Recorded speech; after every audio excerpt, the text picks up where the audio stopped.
Hello again, everybody, and welcome into our video series here on BaltimoreBaseball.com. I'm Steve Cockey, and the Orioles, after a 6-game winning streak, they've had a rough road trip going 1-6 between Washington, Kansas City, and Detroit. I'm sure they will be happy to be back home Friday against a division rival Toronto Blue Jays squad.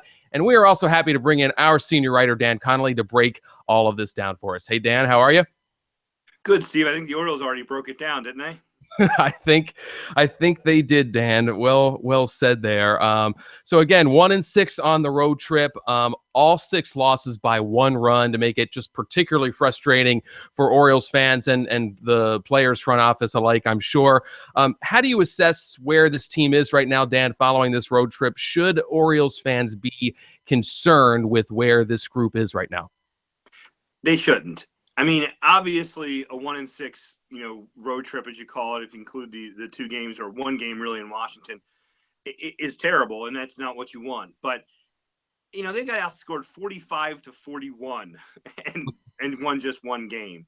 I mean, it's not as if it didn't play well in any aspect of the game. I mean, they scored a lot of runs. They scored 41 runs, Steve. That's almost 6 runs a game. Obviously, one of those games they scored 13, but the starting pitching wasn't particularly good, and that's a concern. So if you want to go from there, yes, that's a concern.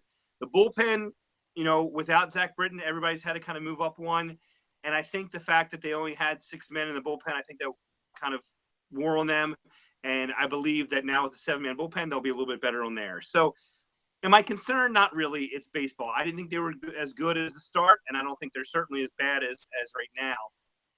They'll get home. They'll get back to Camden Yards, where they played exceptionally well this year, and kind of start over again. I mean, if you have any concerns, it's that there's a couple guys got banged up in this road trip. But go the flip side. Chris Davis was tremendous in this road trip, and he seems to be back. So at this point right now, it's baseball. It's a long season. This is a bad stretch, but how they go from here on out now, especially at home against a couple pretty good teams. I know Toronto's record right now is particularly good, but you can never discount them. And Minnesota's been, real good. So I think how they respond at home is much more important than what happened in the 1-6 road trip. You touched on it a little bit, Dan, but the starting pitching, obviously they have not been getting deep enough. Dylan Bundy really aside, and he had a big long stretch of quality starts before Thursday, but Ubaldo Jimenez has struggled. Kevin Gausman has really struggled. Wade Miley, a lot of walks that have elevated his pitch count, where even some of the good outings have only been that 5 to 6 inning range. How concerned should the Orioles be, especially with a short bullpen, especially without Zach Britton, not having these starting pitchers go much past the 5th inning? I mean, it's a concern. I think they had the 4th fewest innings for a rotation in the American League just a day or 2 ago. And, the flip side of it is they have one of the highest innings pitched by their bullpen. And that's a concern. And that can't keep happening. I mean, we've said from the very beginning, it's all about starting pitching. And obviously there's a lot of other tenets there. There's, their defense, the way they can score some runs. But it all comes down to starting pitching, and they can't just keep going 4 and 5 innings. Will there be some changes? I mean, obviously Ubaldo Jimenez has not pitched well. Kevin Gausman has not pitched well at all. But Kevin Gausman is a mainstay in the rotation right now. Will there be changes? I don't know. Do they have to get better? Do they have to go longer? Yes. If they continue to pitch 5 innings and 5 2/3 and 4 1/3 and whatever, it's going to tax this bullpen. And again, as you mentioned, Zach Britton's not in this bullpen right now, so it's already down their best pitcher. One highlight, Dan, from the road trip, as you touched on a little bit, was Chris Davis. He homered again on Thursday. He had a 2-homer game, 2 homers coming in extra innings a couple of nights ago. And I saw a quote from Scott Coolball saying that when Chris Davis gets going, when he's hitting the ball to left field, it can be Nintendo-like numbers for the Orioles slugger.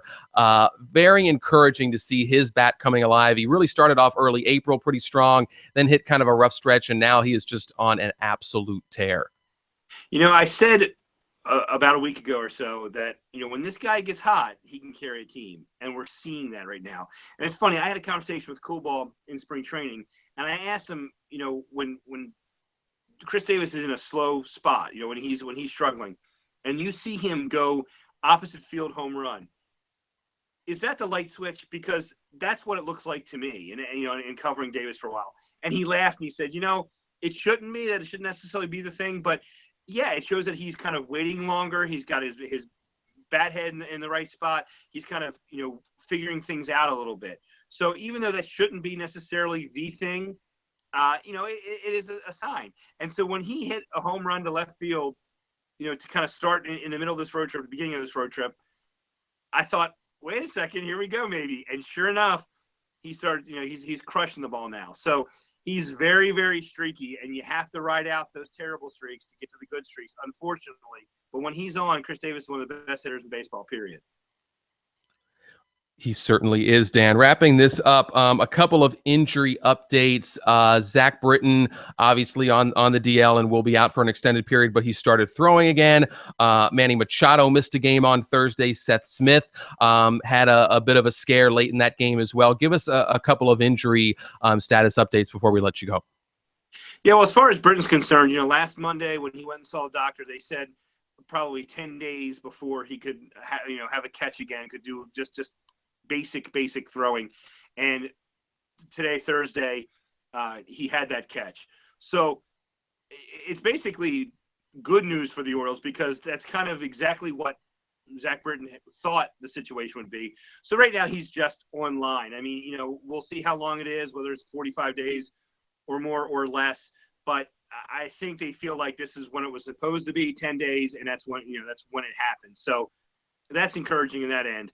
Manny Machado was out today. Obviously he could use some rest, but he's got some problems with the index fingers on his right hand. He actually caught Dylan Bundy, and I think in the 6th inning to warm him up. So it can't be that bad because he's out there messing around a little bit. Obviously it's more throwing than anything. So it could be another day or two. They're hoping that the swelling will go down. And then, Masson Cameras caught Seth Smith after he hit the ball off of his face in the outfield, putting one of his hands over his eyes, just kind of seeing if he could see or not.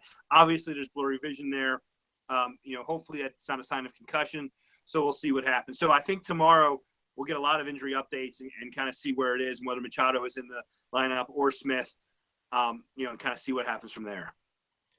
A rough road trip has come to an end, and it's going to be Orioles Jays back at Oriole Park at Camden Yards Friday night, looking to start another winning streak, hopefully, for the Orioles. For Dan Connolly, I'm Steve Cockey. Until next time, so long.